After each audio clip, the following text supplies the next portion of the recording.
Dinas Pendidikan harus melakukan pengawasan setiap sekolah SD dan SMP di Kota Ambon.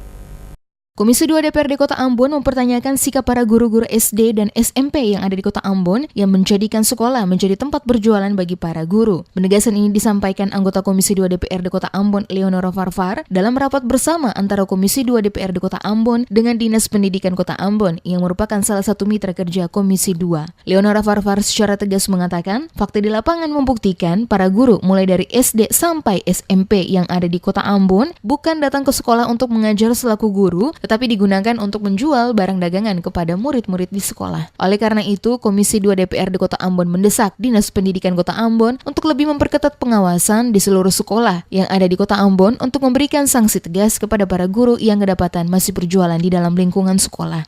Guru-guru itu bukan datang untuk kasih pengajaran siswa, tapi guru-guru datang untuk berjual. Ya, guru-guru datang untuk berjual. Buktinya apa? Jualan guru-guru belum lama anak-anak tidak bisa keluar beli itu dari orang tua di luar yang jual. Jadi ini juga menjadi catatan buat dinas untuk mengawasi. Tolong pengawasan itu selektif seketat mungkin, karena ini dia terjadi di SD dan SMP yang ada di Kota Ambon ini seluruhnya.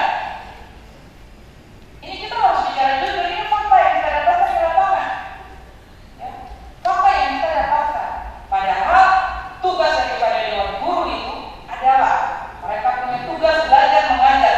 Selain itu juga dirinya mempertanyakan proyek melalui dana DAK yang dikelola kurang lebih mencapai 8 miliar rupiah pada sekolah SMP Negeri 2 Ambon. Papan proyek tidak dipasang sementara proyek yang telah dikerjakan hampir 2 minggu.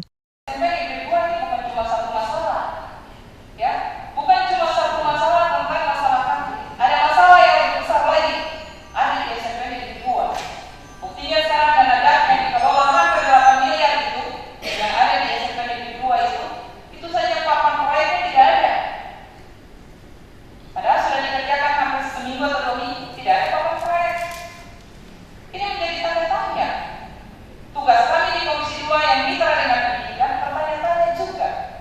Harusnya sebuah pekerjaan itu kalau dikerjakan harus ada papan proyek sekecil sebesar apapun nilainya, papan proyek itu juga dia harus ada. Tapi ini tidak sama sekali. Malah ada juga laporan dari pengaduan masyarakat tentang hal ini. Komisi 2 DPRD Kota Ambon, kata Farfar, mempunyai kepentingan untuk mempertanyakan semua persoalan tersebut karena Komisi 2 adalah mitra kerja dari Dinas Pendidikan Kota Ambon. Dirinya juga meminta agar pimpinan Komisi 2 untuk menunda pertemuan rapat bersama dengan Dinas Pendidikan jika Kepala Dinas tidak hadir dan hanya diwakilkan.